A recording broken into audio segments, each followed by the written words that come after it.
వి digital news కి స్వాగతం. వార్తల్లో ముందుగా ముఖ్యాంశాలు.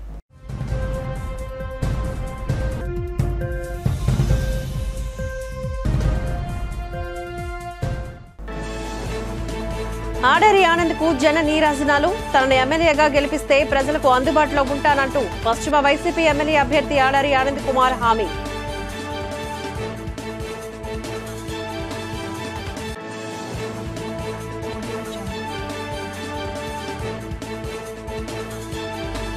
చంద్రబాబు నాయకత్వమే కావాలని ప్రజలు ఆకాంక్ష. వైసీపీకి చెందిన 200 మంది టీడీపీలో చేరిక. కండవ వేసి పార్టీలోకి సాదరంగా ఆహ్వానించిన మాజీ మంత్రి గంటా శ్రీనివాసరావు.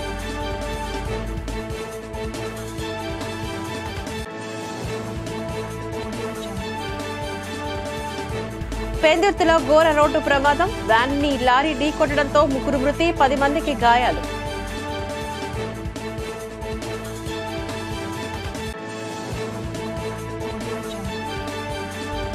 కూటమి అభ్యర్థులు అఖండ మెజార్టీతో గెలుస్తారు.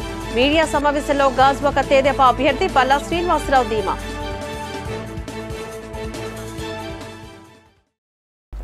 రాష్ట్రంలో ప్రజా పంపిణీ వ్యవస్థను ముఖ్యమంత్రి జగన్మోహన్ రెడ్డి నిర్వీర్యం చేశారని రాష్ట్ర డీలర్ల సంఘం అధ్యక్షుడు లీలా మాధవరావు ఆరోపించారు. గాజువాక ఆటోనగర్లో నిర్వహించిన మీడియా సమావేశంలో ఆయన మాట్లాడారు. గతంలోని రోస్టర్ విధానం ద్వారా డీలర్స్ ను నియమించి ఆహార భద్రత నియమాల ప్రకారం ప్రజలకు సరుకుల సరఫరా జరిగేదని అన్నారు. జగన్ సీఎం అయ్యాక నూతన విధానం తీసుకువచ్చి 10వ తరగతి చదివి డ్రైవింగ్ లైసెన్స్ ఉన్న వారికి పంపిణీ వ్యవస్థను కట్టబెట్టి రాష్ట్రంలో ఉన్న సుమారు 23,000 మంది డీలర్ల పొట్టకొట్టారంటూ ఆందోళన వ్యక్తం చేశారు. చంద్రబాబు సీఎంగా ఉన్నప్పుడు క్వింటాకు 100 రూపాయలు కమిషన్ ఇచ్చి డీలర్ చనిపోతే 15,000 రూపాయలు దహన ఖర్చులు అందించేవారని చెప్పారు. సంక్రాంతి, రంజాన్ తోఫా పంపిణీతో డీలర్లకు ఆదాయం లభించేదని అన్నారు. ఇలాంటి ప్రయోజనాలు దక్కకుండా చేసిన వైకాపాకు వచ్చే ఎన్నికల్లో తగిన గుణపాఠం చెప్తామని అన్నారు.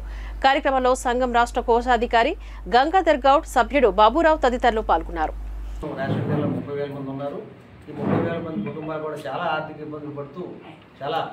వ్యవస్థని మరి గౌరవ ముఖ్యమంత్రి గారు అందరికీ అన్నీ చేస్తున్నారు, కానీ రేషన్ డీలర్ విషయం వచ్చేటప్పటికి కొద్దిగా ఉదాసీన వైఖరితో ఎండీ వ్యవస్థను తీసుకురావడం జరిగింది. ఎండీ వ్యవస్థ బళ్ళ ద్వారా వాళ్ళు చేయడం ద్వారా డీలర్లకు సంబంధించి ఆదాయం లేదు, పని లేదు అనేటువంటి పరిస్థితిలో నెట్టవేయబడింది. కాబట్టి ఏ రాజకీయ పార్టీ అయినప్పుడు కూడా అధికార పార్టీ కావచ్చు, ప్రతిపక్షం కావచ్చు, 30,000 మంది రేషన్ డీలర్లు మరి మా కుటుంబ సభ్యులు, మా దగ్గర చేసే హెల్పర్తో సహా 60,000 కుటుంబాలు కూడా ఆర్థిక ఇబ్బందుల్ని లేకుండా మరి యొక్క కాలమాన పరిస్థితి ప్రకారం ప్రతి డీలర్ కుటుంబం బతకాలంటే కనీసం ఒక 20,000 రూపాయలు పైనే ఆదాయం కల్పిస్తే కానీ బతకలేని పరిస్థితి ఉంది. కావున వివిధ రాజకీయ పార్టీలు మా యొక్క ఆవేదన బాధను అర్థం చేసుకుని మాకు కనీసం ఖర్చులో 5,000 పోను ఒక 20,000 ఆదాయం వచ్చేట్లుగా మరి ఈ యొక్క విషయం సీరియస్గా తీసుకుని మేనిఫెస్టోలో తీసుకుని మాకు కుటుంబాలని ఆర్థిక ఇబ్బందుల నుంచి గట్టెక్కించేస్తుందిగా ఈ యొక్క పత్రికా ముఖంగా ఈ యొక్క ఎలక్ట్రానిక్ ప్రారంభంగా కోరి ప్రార్థిస్తాం. కాదని నాన్ పీడిఎస్ సరుకులు అమ్ముకుని నెలకు 10,000 రూపాయలు అదనంగా పొందమంటే ఈ వ్యవస్థను ప్రవేశపెట్టడం వల్ల కార్డుదారులు మా దగ్గర రాకపోవటం వల్ల అది మేము నష్టపోయే పరిస్థితి అనేది ఈ రోజున వచ్చింది. మేము అడిగేది ఏంటంటే ఆహార భద్రతా చట్టానికి విరుద్ధంగా నియమించినటువంటి ఎండీ వ్యవస్థ ద్వారా కాకుండా రేషన్ డీలర్ల వ్యవస్థ ద్వారానే పంపిణీ చేయాలనేది మా ప్రధానమైనటువంటి డిమాండ్. గత ప్రభుత్వంలో చంద్రబాబు నాయుడు గారు జీవో నెంబర్ 5 ఇచ్చి చనిపోయిన డీలర్లకు 15,000 రూపాయలు మట్టి ఖర్చులు కానీ, చంద్రాన బీమా సౌకర్యం కానీ, అనేక రకాల సంక్షేమ కార్యక్రమాలు జీవో ఇచ్చి 5 సంవత్సరాలు అవుతున్నా కానీ ఇంతవరకు ఆ జీవో అమలు చేయలే. ఈ రోజున మేము అడుగుతా ఉన్నాం, ఈ రోజున రాష్ట్రంలో డీలర్లందరికీ కూడా రాష్ట్రంలో ఉన్నటువంటి 60 లక్షల చిల్లర పెన్షన్లు కూడా రేషన్ డీలర్ల ద్వారా పంపిణీ చేయించి పెన్షన్కు 10 రూపాయలు ఎక్కడ మాకు ఇచ్చేటట్టయితే 36 అవర్స్లో రాష్ట్రంలో ఉన్న పెన్షన్లని కూడా మేము పంపిణీ చేయడానికి సిద్ధంగా ఉన్నామని చెప్పి కూడా ఈరోజు మేము రాజకీయ పక్షాలన్నింటికి కూడా తెలియజేస్తున్నాం. భవిష్యత్తులో ఎవరైతే మాకు న్యాయం చేస్తారనుకుంటామో వారికి మాత్రమే మా రేషన్ డీలర్లందరూ మద్దతు ఇచ్చి వారి సహకారం అందిస్తాం. మాకు సరైనటువంటి హామీ ఇచ్చి మా సమస్యల పరిష్కారానికి ఖచ్చితంగా మేనిఫెస్టోలో పెట్టి మాకు న్యాయం చేయాలని చెప్పి కోరుకుంటాం. మా ప్రధానమైన డిమాండ్ ఏంటంటే తెలంగాణ రాష్ట్రంలో ఇస్తున్న విధంగా గౌరవ వేతనం అనేది ప్రధానమైనటువంటి డిమాండు. గ్రామీణ ప్రాంతాల్లో 7,500, పట్టణ ప్రాంతాల్లో 10,000 రూపాయలతో పాటుగా కింటాకు 150 రూపాయలు కమిషన్ ఇవ్వాలని, కార్మిక వేతన చట్టం ప్రకారం ప్రతి కుటుంబం జీవించడానికి గ్రామీణ ప్రాంతాల్లో 18,500, పట్టణ ప్రాంతాల్లో 25,000 రూపాయలు ఇవ్వాలని ఖచ్చితంగా ప్రభుత్వాన్ని కోరుకుంటూ మా యొక్క సమస్యలను ఎవరైతే పరిష్కారం చేయడానికి ముందుకు వస్తారో వాళ్ళ రాష్ట్ర వ్యాప్తంగా మా డీలర్లందరూ కూడా సహకారం అందించాలని చెప్పి నిర్ణయం తీసుకున్నామని చెప్పి కూడా ఈ సందర్భంగా మేము తెలియజేస్తాం. జీవీఎంసీ 35వ వార్డుకు చెందిన టీడీపీ నేతలు ఎమ్మెల్యే వాసుపల్లి గణేష్ కుమార్ సమక్షంలో వైసీపీ తీర్థాన్ని పుచ్చుకున్నారు. ఆసిల్మెట్ట దక్షిణం వైసీపీ కార్యాలయంలో 35వ వార్డు వైసీపీ అధ్యక్షుడు అల్పున కనకరెడ్డి ఆధ్వర్యంలో సర్దార్ వల్లభాయ్ పూర్ణ మార్కెట్ వర్తక సంఘం సభ్యులు సుమారు 100 మంది పార్టీలో చేరారు. వారికి కండువ కప్పి వాసుపల్లి గణేష్ కుమార్ పార్టీలోకి ఆహ్వానించారు. ఈ సందర్భంగా కనకరెడ్డితో కలిసి 35వ వార్డు వైసీపీ సీనియర్ నాయకులు ఆది విష్ణురెడ్డి, వాసల సుబ్రహ్మణ్యం ఎమ్మెల్యేకు కండువ కప్పి సత్కరించారు. పూర్ణ మార్కెట్ వర్తక సభ్యులు మాట్లాడుతూ వాసుపల్లి గణేష్ కుమార్ దక్షిణ నియోజకవర్గంలో చేసిన అభివృద్ధి, సొంత నిధులతో పేదలకు అందిస్తున్న సేవకు గాను ఆకర్షితులై పార్టీలో చేరడం జరిగిందని చెప్పారు. టీడీపీ చంద్రబాబును నమ్ముకొని మోసపోయామని అన్నారు. వైసీపీలో ఉన్నప్పటికీ పార్టీల్లో చూడకుండా వాసుపల్లి తమకు చేసిన మేలుకు రుణపడి ఉంటామని అన్నారు. తమ ఓటు ద్వారా ఫ్యాన్ గుర్తుపైన వేసి అఖండ మెజార్టీతో గెలిపించుకుంటామంటూ తెలిపారు. ఈ కార్యక్రమంలో పూర్ణ మార్కెట్ వర్తక సంఘం సభ్యులు గుజ్జు శ్రీనివాస్ రెడ్డి, నాయన, సురేష్, చెన్నబాబు తదితరులు పాల్గొన్నారు. ఆంధ్ర విశ్వవిద్యాలయం తెలుగు విభాగం మొదటి సంవత్సరం స్నాతకోత్తర విద్యార్థులు, ఎంఏ తెలుగు 2వ సంవత్సరం విద్యార్థులకు వీడ్కోల్ వేడుకలను నిర్వహించారు. తెలుగు శాఖాధిపతి ఆచార్య జర్రా అప్పారావు అధ్యక్షతన జరిగిన ఈ కార్యక్రమానికి గాను ఆర్ట్స్ కామర్స్ కళాశాల ప్రిన్సిపల్ ఆచార్య ఏ నరసింహారావు ముఖ్య అతిథిగా హాజరై విద్యార్థులను ఉద్దేశించి మాట్లాడుతూ విద్యార్థులు జీవితంలో నిరాశ నిస్పృహలు వదిలి జీవితాశయంతో ముందుకు నడిస్తే విజయం సాధిస్తారని అన్నారు. తెలుగు విభాగ ఆచార్యులు సాహిత్య విలువలతో పాటుగా మానవీయ, నైతిక విలువలు అందజేస్తూ సమాజాభివృద్ధికి, మానవ వనరుల పురోగభివృద్ధికి పాటుపడుతున్నారని కొనియాడారు. విద్యార్థి దశ క్లిష్టాతరమైనదని, ఈ సమయంలోనే విద్యార్థులు అనేక వ్యసనాలకు ఆకర్షితులవుతారని, అటువంటి వ్యసనాలకు లోను కాకుండా విద్యాభివృద్ధికే పాటుపడి తల్లిదండ్రులకు, విద్యా సంస్థలకు పేరు తీసుకురావాలని అన్నారు. ఈ కార్యక్రమంలో సీనియర్ ఆచార్యులు Acharya J Yahanubabu, Acharya Velamala Simhanna, doctor Seetharatnam, doctor Boosi Venkataswamy, doctor Kattapogu Ratnasekhar, doctor Pendyala Lavanya, Athukuru Venkateswarlu, Telugu విభాగం విద్యార్థి గండ్రా శ్రీనిబాబు మాట్లాడిన వాళ్ళు ఉన్నారు. నిలయం అలాంటి ఈ విలువలను కాపాడటంలో మీరు అందరూ కూడా చక్కగా మీ విధులను నిర్వహిస్తున్నందుకు నా యొక్క ధన్యవాదాలు. ఎందుకనంటే మీరందరూ ఎంతో అదృష్టవంతులు. ఆంధ్ర విశ్వకళా పరిషత్తులో అడుగు పెట్టడం అనేది పూర్వజన్మ సుకృతం, అందరికీ రాదు. ఇది సరస్వతి నిలయం. ఈ సరస్వతీదేవి నడయాడే నేల మీద మీరు అడుగుపెట్టి ఇక్కడ చదువుకొని ఇక్కడ నుంచి ఉన్నత శిఖరాలకు అధిరోహించడానికి మీరు వెళుతున్నారంటే అది మీ అదృష్టం. ఈ యూనివర్సిటీలో సీట్ రావటం అనేది చాలా గొప్ప విషయం. ఇప్పుడు ఈ మధ్యకాలంలో కొంచెం సులభంగా సీట్లు వస్తున్నాయి, కానీ మేము చదువుకునే రోజుల్లో ఆంధ్ర విశ్వకళా పరిషత్తు పరిధి చాలా విస్తృతంగా ఉండేది. శ్రీకాకుళం, ఇచ్చాపురం దగ్గర నుంచి సుమారుగా నెల్లూరు వరకు ఉండేది. ఉన్న కాలేజీల్లో నుంచి ఒక కాలేజీకి ఒక్క విద్యార్థికి కూడా యూనివర్సిటీలో అడుగుపెట్టే అవకాశం ఉండేది కాదు యావరేజ్న. అంత కష్టతరంగా ఉండేది. ఆంధ్ర విశ్వవిద్యాలయంలో సీటు రావటం అనేది, ఇక్కడ చదవటం అనేది అంత కష్టం. ఇవాళ మీరు చాలా అదృష్టవంతులు. ఎందుకనంటే చాలా జిల్లాకు ఒక యూనివర్సిటీ రావటం వలన మీరందరికీ కూడా ఆంధ్ర విశ్వకళా పరిషత్తులో చదువుకునే భాగ్యం కలిగింది. మీ ఫస్ట్ ఇయర్ వాళ్ళందరికీ కూడా యూనివర్సిటీలో సీట్ వచ్చినందుకు ముందుగా నా యొక్క కంగ్రాచులేషన్స్ చెప్తున్నాను. అలాగే ఫైనల్ ఇయర్ వాళ్ళందరికీ కూడా నా ఆశీస్సులు. చక్కటి ఈ 2 సంవత్సరాల్లో మీరు విద్యను అభ్యసించి తెలుగులో మంచి ప్రావీణ్యాన్ని, పాండిత్యాన్ని సంపాదించి రాబోయే రోజుల్లో మరింత ముందు రోజుల్లో మంచి స్థితికి మీరు వెళ్ళాలని నేను ఆశిస్తున్నాను. ఇలాంటి కార్యక్రమాలు నిర్వహించడం ద్వారా మన అందరి మధ్యన చక్కటి సఖ్యత, చక్కటి సాంప్రదాయం, చక్కటి విలువలు, చక్కటి స్నేహభావాలు ఇవన్నీ కూడా పెంపొంది మనం రాబోయే రోజుల్లో ఎవరెవరు ఎక్కడ సెటిల్ అవుతారో తెలియదు. ఈరోజు ఆంధ్ర విశ్వ కళా పరిషత్ ఎంఏ తెలుగు విభాగం ఫస్ట్ ఇయర్ విద్యార్థుల ఆధ్వర్యంలో మరి సీనియర్ విద్యార్థులకు ఘనంగా వీడ్కోలు సభ నిర్వహించడం జరిగింది. దీనికి ఆర్ట్స్ కాలేజ్ ప్రిన్సిపల్ నరసింహారావు గారితో పాటు అనేక మంది ఆచార్యులు పాల్గొన్నారు. విద్యార్థులు ప్రత్యేకంగా విద్యార్థి దశ అత్యంత కీలకమైంది. మరి ఏదైతే ఉన్నత విద్యను అభ్యసిస్తే అపారమైన ఉపాధి అవకాశాలు ఉన్నాయి. మరి ఈరోజు తెలుగు విద్యార్థులందరూ కూడా వివిధ భాషల్లోనే వివిధ మాధ్యమాల్లో కూడా వీరందరూ కూడా అగ్రగామిగా రాణిస్తారని, అదేవిధంగా ఉదయం నుంచి కూడా అనేక కార్యక్రమాలు నిర్వహించారు. ప్రత్యేకంగా ప్రార్థనా గీతంతో ప్రారంభమైన ఈ వీడ్కోలు కార్యక్రమాలు సాయంత్రం వరకు కూడా అనేక కార్యక్రమాలు ఉన్నాయి. మరి ప్రతి ఒక్కరూ కూడా విద్యార్థి దశలో ఉన్నప్పుడే తమ ఏదైతే తల్లిదండ్రులు కళ్ళ కన్నారో వారి కళలను సాకారం చేసుకునే అవకాశం. కాబట్టి ఇటువంటి కార్యక్రమాల్లో పాల్గొనడం ఎంతో సంతోషంగా ఉంది. నేను ఆంధ్ర యూనివర్సిటీలోనే డిగ్రీ చేశాను, ఎంఏ సోషల్ వర్క్ చేశాను, ఎంఎస్సీ సైకాలజీ చేశాను, ఇప్పుడు ఎంఏ తెలుగు కూడా చేస్తున్నాను. ప్రత్యేకంగా విద్యార్థి దశ కోరుకున్నది ఇక్కడ ఎంతోమంది ఆంధ్ర విశ్వవిద్యాలయ పరిస్థితిలో రాష్ట్రపతి, ఉపరాష్ట్రపతి, గవర్నర్లు ఎంతోమంది ఇక్కడ విద్యను అభ్యసించారు. మరి అదేవిధంగా ఈ ఏడాది నాక్ రేటింగ్లో కూడా అత్యుత్తమమైన ప్రతిభ విశ్వకళా పరిషత్కు దక్కింది. ఇక్కడ నుంచి వెళ్ళే ప్రతి విద్యార్థి కూడా నాక్ రేటింగ్ స్కోర్తో సర్టిఫికేట్ తీసుకుని వెళ్ళడం వల్ల ఇతర ప్రాంతాల్లో, ఇతర దేశాల్లో మంచి ఉద్యోగ అవకాశాలు లభిస్తాయి. ఉగాది తర్వాత 10వ తేదీ నుంచి ఎన్నికల ప్రచారాన్ని ప్రారంభించనున్నట్లుగా మాజీ మంత్రి భీమిలి టీడీపీ ఎమ్మెల్యే అభ్యర్థి గంటా శ్రీనివాసరావు చెప్పారు. విశాఖలో భీమిలి నియోజకవర్గం ఆనందపురం మండలానికి చెందిన పలువురు తెలుగుదేశంలో చేరగా గంటా శ్రీనివాసరావు వారికి కండువా వేసి పార్టీలోకి సాదరంగా ఆహ్వానించారు. అనంతరం జరిగిన మీడియా సమావేశంలో గంటా శ్రీనివాసరావు మాట్లాడుతూ తనకంటూ ఓ స్టైల్ ఉందని, తాను వ్యక్తిగత విమర్శలు చేయనని అన్నారు. పార్టీ సిద్ధాంతాలు చేసే మంచి కోసం మాట్లాడతానని అన్నారు. వైసీపీ ప్రభుత్వం ఇచ్చిన వెంటనే ప్రజావేదిక కూల్చివేతతోని పాలన మొదలైందని ఆరోపించారు. ఈ రాష్ట్రంలో సంక్షేమం శ్రీకారం చుట్టింది అన్న ఎన్టీఆర్ అని స్పష్టం చేశారు. ₹2 కిలో బియ్యం ఈ రోజుకు అమలు అవుతోందని చెప్పారు. బటన్ నొక్కుతాను అంటే ప్రజలు హర్షించారని అన్నారు. హైదరాబాద్ ఆదాయం అంతా చంద్రబాబు తీసుకువచ్చారని, కియా రాకతో రాయలసీమలో ఉపాధి వచ్చిందని చెప్పారు. జగన్మోహన్ రెడ్డి చెప్పినవి చేస్తేనే ఓటు వేయండి అని అన్నారు. 900 హామీలు ఇచ్చారని, వాటిలో ఎన్ని హామీలు ఇచ్చారో ఎన్ని ఇవ్వలేదో లెక్క వేస్తే 85% అమలు చేయలేదని ఆరోపించారు. మద్యం మీద 25,000 కోట్ల రుణం తెచ్చారని అన్నారు. వాలంటీర్ల పింఛను పంపిణీలో జోక్యం చేయకూడదని ఎన్నికల సంఘం చెప్పిందని చెప్పారు.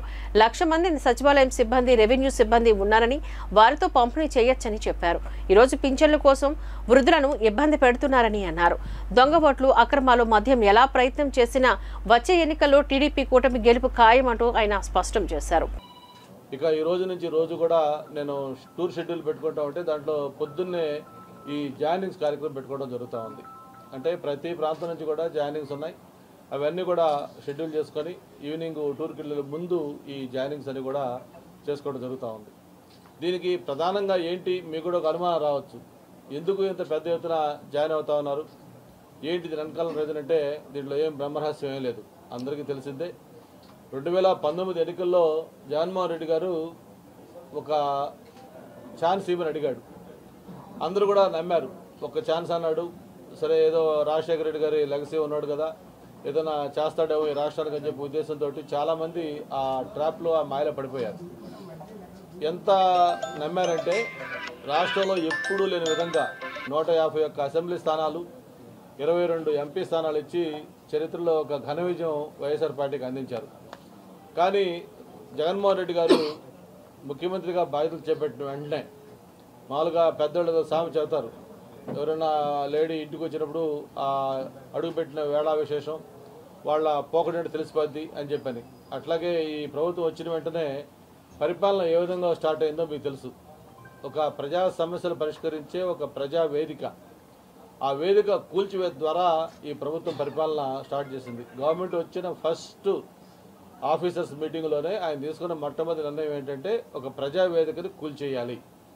అంటే రాష్ట్రం కాదు, దేశం కాదు, ప్రపంచంలోనే ఒక ప్రభుత్వం యొక్క భవనాన్ని ప్రభుత్వమే కూల్చేయటం. ఏదైనా ఎక్కడన్నా అనుమతులు లేవనో, లేకపోతే ఇంకోటి లేవనో, ఏదైనా ఇండివిజువల్ వ్యక్తులు ఏదైనా పెట్టుకుని ఉంటే దాన్ని ప్రభుత్వం కూల్చేస్తుంది. కానీ ప్రభుత్వ భవనాన్ని ప్రభుత్వం కూల్చేయటం ఇదొక విడ్డూరం, ఒక వింత. ఇది అటువంటి ఒక వింత ద్వారా ఈ పరిపాలన మొదలైంది, ఒక విధ్వంసం ద్వారా ఈ పరిపాలన స్టార్ట్ అయింది. ఆ రోజు నుంచి ఈ రోజు దాకా కూడా ఆ విధ్వంసం అనేది అలా కొనసాగుతూ వచ్చింది. ఈ రాష్ట్రంలో అభివృద్ధి అనేది లేదు, ఒక్క కొత్త పరిశ్రమ లేదు, అలాగే గ్రామాల్లో రోడ్లు లేవు.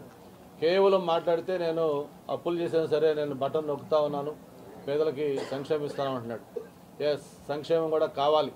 తెలుగుదేశం పార్టీ సంక్షేమానికి వ్యతిరేకం కాదు, ఇంతకంటే ఇంకా బెటర్గా సంక్షేమం ఇవ్వాలని తెలుగుదేశం పార్టీ డిమాండ్.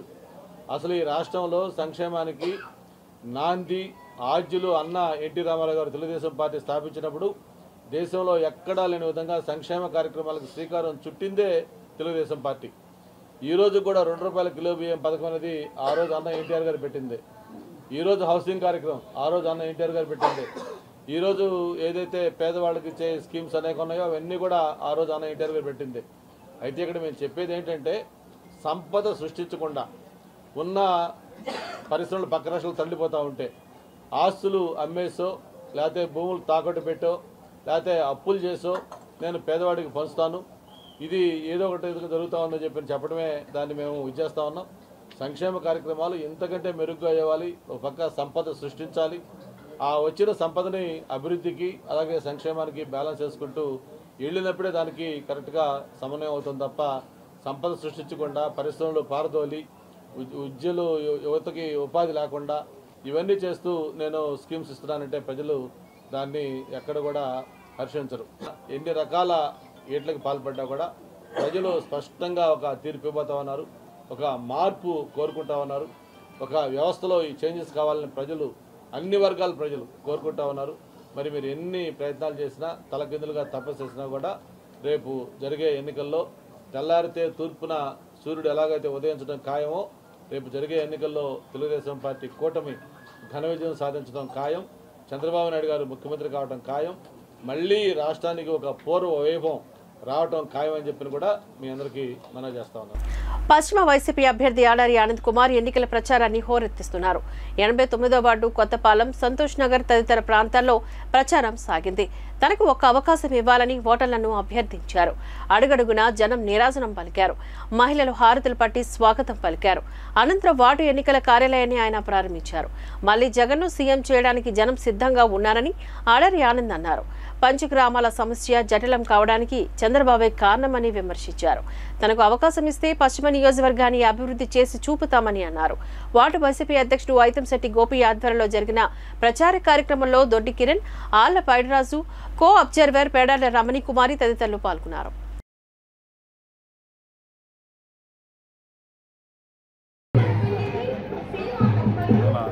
గోపి గారు, అలాగే దొడ్డి కిరణ్ గారు, ఆళ్ల పైడరాజు గారు, మాలశివ గారు, అలాగే మరి ఏరియా మరి గౌరవనాయుడు గారు, అలాగే మన రమణి గారు, ఇంకా నాయకులు అందరూ కూడా ప్రతి ఒక్కరు కూడా ఇక్కడ మేము గడపగా ప్రతి ఇంటికి వెళ్ళి క్యాంపెయిన్ చేస్తాం.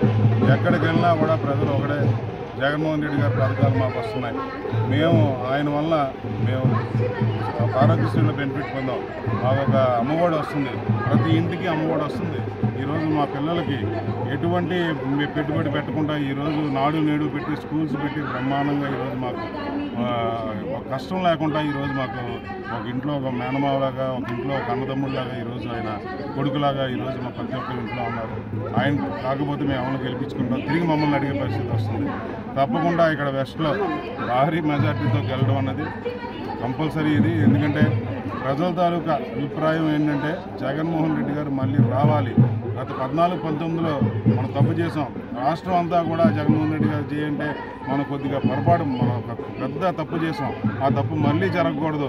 ఈసారి కంపల్సరీగా ఆడారి ఆనంద్ కుమార్ గారికి వెళ్ళాలి, జగన్మోహన్ రెడ్డి గారు సీఎం అవ్వాలని అందరూ కూడా మమ్మల్ని దీవించి పంపిస్తున్నారంటే దీన్ని బట్టి మీరు అర్థం చేసుకోవాలి. సార్, ఈ ఏరియాలో సంతోష్ నగర్ అంటేనే దేవస్థానం సార్. దేవస్థానం సమస్య అనేది నెక్స్ట్ ప్రభుత్వం అయినా సరే కంపల్సరీ క్లియర్ అవుతుంది అంటారా? ఇప్పుడు ఈ దేవస్థానం సమస్య అన్నది మీ పత్రికా సోదరులకు, మీ విలేకరులు బాగా తెలుసు.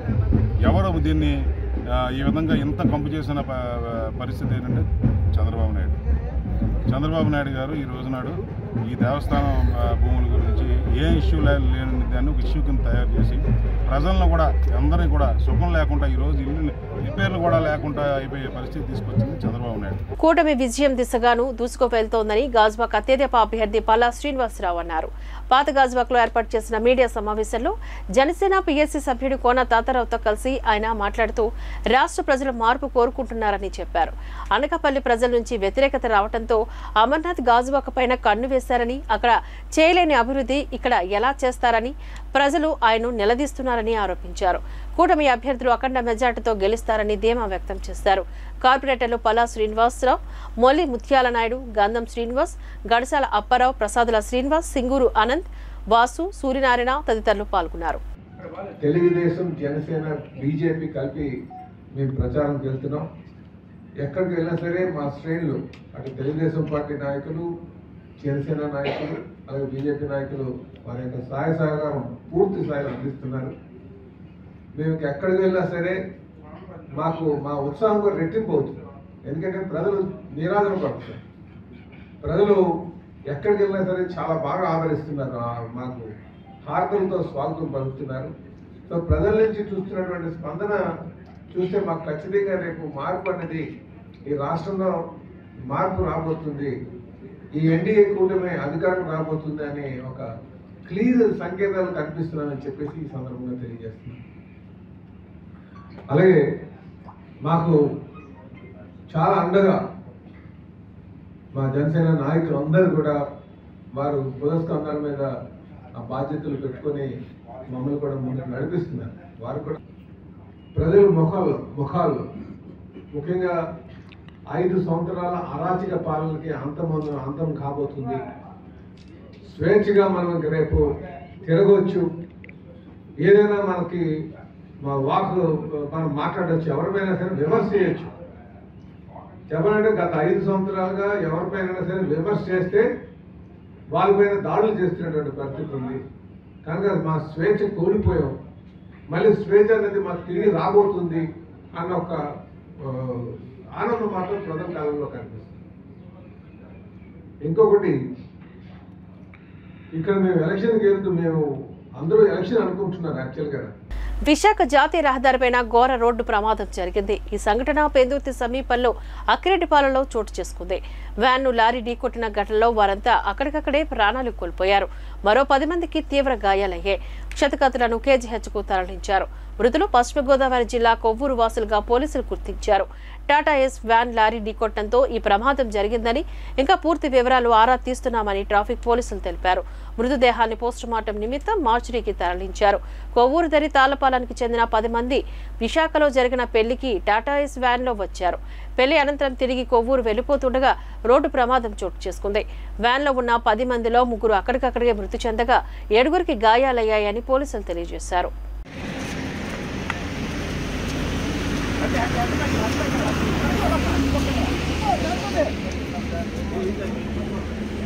వచ్చే ఎన్నికల్లో అమర్నాథ్ విజయం కోసం తామంతా కష్టపడి పనిచేస్తామని, క్రైస్తవులంతా ఆయన వెంటే ఉన్నారని పాస్టర్లు, క్రైస్తవ సోదరులు మంత్రి అమర్నాథ్ భరోసానిచ్చారు. విశాఖ జిల్లా వైఎస్ఆర్సీపీ క్రిస్టియన్ మైనార్టీ సెల్ ఆధ్వర్యంలో శీలానగర్లో విశాఖ డైరీ ఆడిటోరియంలో క్రైస్తవ సేవకుల సమావేశం జరిగింది. జిల్లా అధ్యక్షుడు అద్దెపల్లి రవిబాబు అధ్యక్షతన జరిగిన సమావేశంలో అమర్నాథ్ మాట్లాడుతూ, గడిచిన 5 సంవత్సరాల్లో క్రిస్టియన్ మైనార్టీ సోదరులకు జగన్మోహన్ రెడ్డి ప్రభుత్వం అండగా నిలిచిందని, వారి సంక్షేమం కోసం అనేక కార్యక్రమాలు చేపట్టిందని చెప్పుకొచ్చారు. క్రైస్తవులంతా జగన్మోహన్ రెడ్డి కుటుంబ సభ్యులు అని తామంతా భావిస్తున్నామని అమర్నాథ్ చెప్పారు. గాజ్వాక నియోజకవర్గంలో 326 చర్చలు ఉన్నాయని, వాటి సంక్షేమం కోసం జగన్మోహన్ రెడ్డి ప్రభుత్వం అనేక కార్యక్రమాలు చేపట్టిందని ఆయన అన్నారు. కార్యక్రమంలో ఎమ్మెల్యే తిప్పల నాగిరెడ్డి, మాజీ ఎమ్మెల్యే వెంకటరామయ్య, రాష్ట్ర minority corporation chairman John Wesley, రాష్ట్ర వైసీపీ కార్యదర్శి భూపతిరాజు, శ్రీనివాసరాజు, కార్పొరేటర్ ఉరుకుట్టు చందు, గుడివాడ అనూసా లతీష్, మొల్లి చిన్ని, బలిరెడ్డి నాగేశ్వరరావు, దొడ్డి రమణ, డేవిడ్ రాజ్ తదితరులు పాల్గొన్నారు. ఎక్కడ ప్రజలను ఉద్దేశించి ప్రసంగించిన ఒకే ఒక్క మాట చెప్తారు. నేను ఈ రాష్ట్రంలో గడిచినటువంటి 5 సంవత్సరాలుగా ఈ రాష్ట్రంలో ముఖ్యంగా పేదవాడి కుటుంబానికి మీ ప్రతి ఇంటికి మేలు చేశాననేటువంటి నమ్మకం మీకు కలిగితేనే నాకు ఓటేయండి అని చెప్పి నాకు తెలిసి స్వతంత్రం వచ్చిన తర్వాత ఈ దేశంలో చెప్పినటువంటి ఏకైక నాయకుడు ఒక్క వైఎస్ జగన్మోహన్ రెడ్డి గారు మాత్రమే. ఎందుకంటే ఏమీ చేయనటువంటి వాడు కూడా ఓట్లు అడుగుతుంటాడు, ఇచ్చినటువంటి హామీని ఎప్పుడు నిలబెట్టుకున్నటువంటి వాడు కూడా ఓట్లు అడుగుతుంటాడు. అటువంటిది ఇచ్చినటువంటి మాటని 99.9% నిలబెట్టుకున్నటువంటి జగన్మోహన్ రెడ్డి గారికి ఓటు అడిగేటువంటి హక్కు ఈ రాష్ట్రంలో ఆయనకు ఒక్కడికే ఉంది. ఆయన ఈ రాష్ట్రంలో పేదవాడికి మంచి చేశాడు కాబట్టి ఈరోజు మీకు మంచి జరిగితేనే నాకు ఓటేయండి అని చెప్పి ధైర్యంగా ఈరోజు ప్రజల్లోకి వెళ్ళి అడగగలుగుతూ ఉన్నాడు అనేటువంటి విషయాన్ని కూడా ఈ సందర్భంగా మీకు తెలియజేస్తూ ఉన్నా.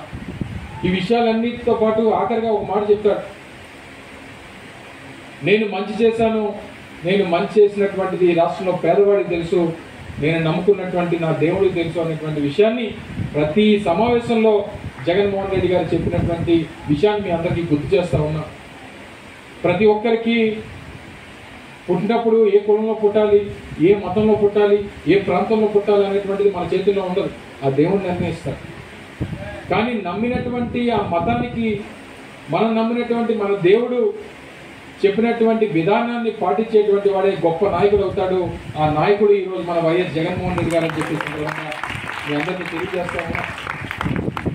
ఈరోజు నేను ఒక కులం అయి ఉండొచ్చు, నేను ఒక మతం అయి ఉండొచ్చు, మీరు ఒక మతం అయి ఉండొచ్చు, మరొకరు ఇంకో మతం అయి ఉండొచ్చు. కానీ ఏ దేవుడు చెప్పినా పేదవాడికి మంచి చేయండి, సమాజానికి సేవ చేయండి, మిమ్మల్ని నమ్ముకొని ఉన్నటువంటి ప్రతి ఒక్కరికి అండగా నిలబడండి అనేటువంటిదే మీకు బైబిల్ చెప్పినా, ఖురాన్ చెప్పినా, భగవద్గీత చెప్పినా ఇవే చెప్తాయి అనేటువంటి విషయాన్ని దయచేసి గమనించి మనం వాటిని పాటించాల్సినటువంటి అవసరం ఉంది. అటువంటివి పాటించినప్పుడే ప్రజలు మనకు తోడుగా ఉంటారు, మనం నమ్ముకున్నటువంటి ప్రజలు మనకు తోడుగా ఉంటారు, మనకి సేవ చేసుకునేటువంటి అవకాశాన్ని కల్పిస్తారు. అవకాశాన్ని కల్పించినటువంటి సందర్భంలో నలుగురు ఉపయోగపడేటువంటి బాధ్యత కూడా మనం తీసుకోవాలనేటువంటి విషయాన్ని కూడా తెలియజేస్తా ఉన్నాం. బులెటిన్ ముగించే ముందు ముఖ్యాంశాలు మరోసారి చూద్దాం.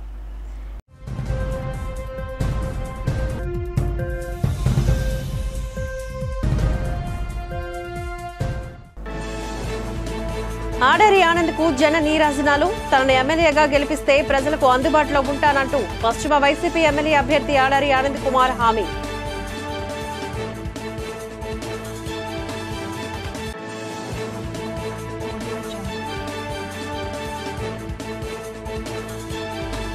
చంద్రబాబు నాయకత్వమే కావాలని ప్రజలు ఆకాంక్ష.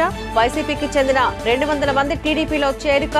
కండవ వేసి పార్టీలోకి సాదరంగా ఆహ్వానించిన మాజీ మంత్రి గంటా శ్రీనివాసరావు.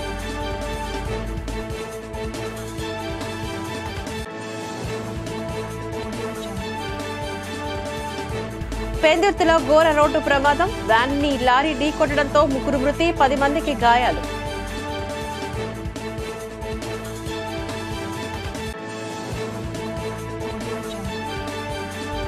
కూటమి అభ్యర్థులు అఖండ మెజార్టీతో గెలుస్తారు. మీడియా సమావేశంలో గాజువాక తెదేపా అభ్యర్థి పల్లా శ్రీనివాసరావు ధీమా.